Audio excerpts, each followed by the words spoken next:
4, 5 రోజుల నుంచి మనము సోషల్ మీడియాలో బాగా వైరల్ అవుతున్న వీడియోస్ ఏంటంటే యూట్యూబర్ వైషు గురించి. నిజంగా చాలా బాధాకరమైన విషయం ఇదైతే. వీడియో లాస్ట్ వరకు చూడండి. నేను కూడా డైలీ అమ్మాయి చనిపోయిన దగ్గర నుంచి వీడియోస్ చూస్తూ ఉన్నా కానీ చాలా బాధేస్తుంది. ఏమీ మాట్లాడలేకపోతున్నాం. రోజు రోజుకి చూస్తున్నాం. వాడికి ఏదైనా శిక్ష పడుతుందేమో అని చూస్తూనే ఉన్నాం. ఇప్పటికీ 4, 5 రోజులు దాటిపోతూనే ఉంది తను చనిపోయి కూడా. నిజంగా ఈ వైషు రీల్స్ నేను డైలీ ఫాలో అవుతానన్నమాట. చాలా బాగుంటాయి అమ్మాయి వాళ్ళ ఫ్యామిలీ రీల్స్ కానీ అన్నీ, అసలు ముఖ్యంగా వాళ్ళ అన్నలతో తీసిన రీల్స్ అవన్నీ కూడా చాలా బాగుంటాయి. నేను ఖాళీ ఉన్న టైంలో చూస్తూ ఉంటాను అన్నమాట. కానీ ఈరోజు వైషునే లేదా అనేది అది చాలా బాధాకరమైన విషయం అయితే. అందుకే నేను ఈరోజు ఈ వీడియో చేయాల్సింది వస్తుంది. అయితే నేను డైలీ అమ్మాయి చనిపోయిన దగ్గర నుంచి నేను చూసేది ఏంటంటే వాడికి ఏదైనా శిక్ష పడుతుందేమో అని చూస్తున్నా. ఇంతవరకు వాడికి శిక్ష పడకపోవడం కాక ఏమని పెట్టారంటే ఇప్పుడు వైషు వాళ్ళ అన్నలు వాళ్ళ కుటుంబ సభ్యులు ఇంకా కొందరు వైషు ఫ్యాన్స్ వాళ్ళ ఇంటి దగ్గరికి వెళ్ళారు. ఎవరు హరి, వైషు వాళ్ళ హస్బెండ్ వాళ్ళ ఇంటి దగ్గరికి వెళ్ళారు. అక్కడ ఏదన్నా సీరియస్ సిచ్యువేషన్ వీళ్ళు చేస్తారేమని చెప్పేసి ఇంకా పోలీస్ వాళ్ళు ఇంకా వీళ్ళందరూ ఎలా చేశారంటే వైషు వాళ్ళ హస్బెండ్ ఐసీలో ఉన్నాడు, చావు బతుకుల్లో ఉన్నాడు అనేది ఒక టాక్ పెట్టారనమాట. ఈరోజు న్యూస్ ఇది. అయితే అసలు ఏమైంది, వాడికి చావు బతుకులు ఎందుకు ఉన్నాడు అనేది కూడా నేను ఈ వీడియోలో చెప్తాను. నేను కూడా డైలీ చూస్తున్నా వాడికి శిక్ష పడాలి అనేది. నిజంగా ప్రతి ఒక్కరిలో ఒక టాలెంట్ ఉంటుంది అంటారు కదా. వైషులో ఈ టాలెంట్ ఉంది. అమ్మాయికి చదువు అవ్వలేదంట, 9th క్లాస్ వరకే చదువుకుంది. అలాంటి వైషు సోషల్ మీడియాలో ఇలా మంచి మంచి వీడియోస్ చేస్తూ ఇంతమంది ఫాలోవర్స్ని సాధించుకుంది. చూడండి ఎంతమంది అభిమానుల్ని సాధించుకుందో వీడియోస్ ద్వారా. అదే నాకు చాలా ఇష్టం అన్నమాట, అమ్మాయిలో నచ్చింది. కానీ ఈరోజు ఇలాగ అయిందంటే చాలా బాధాకరమైన విషయము. నిజంగా వాళ్ళ అన్న తమ్ముళ్ళు, వాళ్ళ కుటుంబ సభ్యులు, ఆ తల్లి ముఖ్యంగా అసలు తట్టుకోలేకపోతున్నా. ఆ వీడియోలు చూస్తే కళ్ళల్లో నీళ్ళు వస్తాయి అన్నమాట.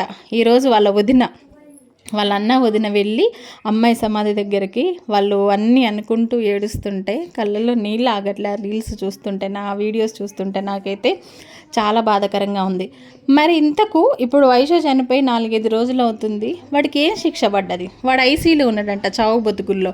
వాడిని మాత్రం చూపించట్లేదు ఒక టీవీ ఛానల్ వాళ్ళు. వాడు ఐసీలో ఉన్నాడు అనేది మాత్రం చెప్తున్నారు, ట్రోల్ చేస్తున్నారు అనమాట. ఐసీలో ఉన్నాడు, చావు బతుకులో ఉన్నాడు అంటే అర్థమైంది వాడిని సేఫ్ చేయాలనే కదా. వాడికి ఎలాంటి శిక్ష పడకుండా వాడిని సేఫ్ చేయాలనే కదా. అమ్మాయి కడుపుతో ఉంది, వాడు కడుపుతో ఉన్న అమ్మాయిని కూడా దారుణంగా అట్లా చంపిండంటే వాడు మనిషి కాదు, మృగం. వాడికి శిక్ష పడాలి, అసలు వెంటనే ఖచ్చితంగా పడాలని నేను కోరుకుంటున్నా.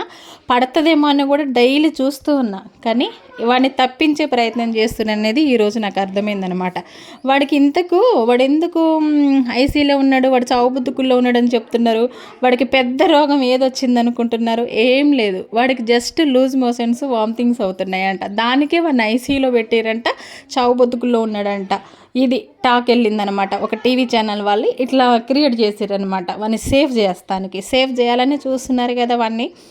కానీ ఇది కరెక్ట్ కాదు. వాడికి ఖచ్చితంగా వాడు ఐసీలో ఉన్న ఎక్కడున్నా కూడా వాడికి శిక్ష పడి తీరాల్సిందే. ఈరోజు వీడిని వదిలిపెడితే రేపు ఇంకొకటి చేస్తాడు అదే పని. ఇంకో వయసు బలి కావాలి, ఇంకెంతమంది ఆడపిల్లల బలి కావాలో.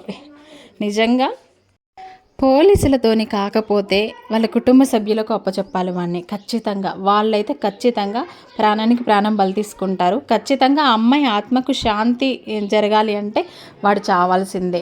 ఒక రీల్ చూస్తున్నా నేను, వైషుది, చచ్చినా కూడా దయ్యమయ్యి నిన్ను వదలను అని ఒక రీల్ చేసింది. నిజంగా అమ్మాయి ఇప్పుడు అట్లనే వాడిని వదలకుండా వాళ్ళ కుటుంబాన్ని, అసలు వాళ్ళందరినీ కూడా చావదెంగాలి. అసలు అంత కోపం వస్తుంది నాకు, అంత బాధేస్తుంది. ఎందుకంటే కడుపుతో ఉన్న అమ్మాయిని, చిన్న పిల్లల మనస్తత్వం అమ్మాయిది, అసలు చాలా చిన్న ఏజ్. అలాంటి అమ్మాయిని వాడు ప్రేమ పేరుతోటి పెళ్లి చేసుకొని నమ్మించి మోసం చేసి ఎంత కిరాతకంగా చంపిండంటే ఖచ్చితంగా వాడికి శిక్ష పడాలని నేను కోరుకుంటున్నా. మీలో కూడా ఎంతమంది వాడికి శిక్ష పడాలి, వాడు వాడిని ఎన్కౌంటర్ అయినా చేయాలి పోలీసులు అని అనుకుంటున్నారో కింద కామెంట్ అయితే తప్పకుండా చేయండి. అలాంటి వాళ్ళు బతుకుండకూడదు. ఎందుకంటే వాడిని బతికిచ్చి వాడిని సేవ్ చేసిరంటే వాడిని చూసి ఇంకా చాలామంది కూడా ఇలాంటి వాళ్ళు తయారవుతూ ఉంటారు. వాడికి అనేది ఖచ్చితంగా శిక్ష పడాలి. నేను డైలీ చూస్తున్నా వాడికి శిక్ష పడుతుందేమో అని, కానీ ఇంకా పడేలా లేదు. వాడిని సేఫ్ చేసే మార్గం చేస్తున్నారు.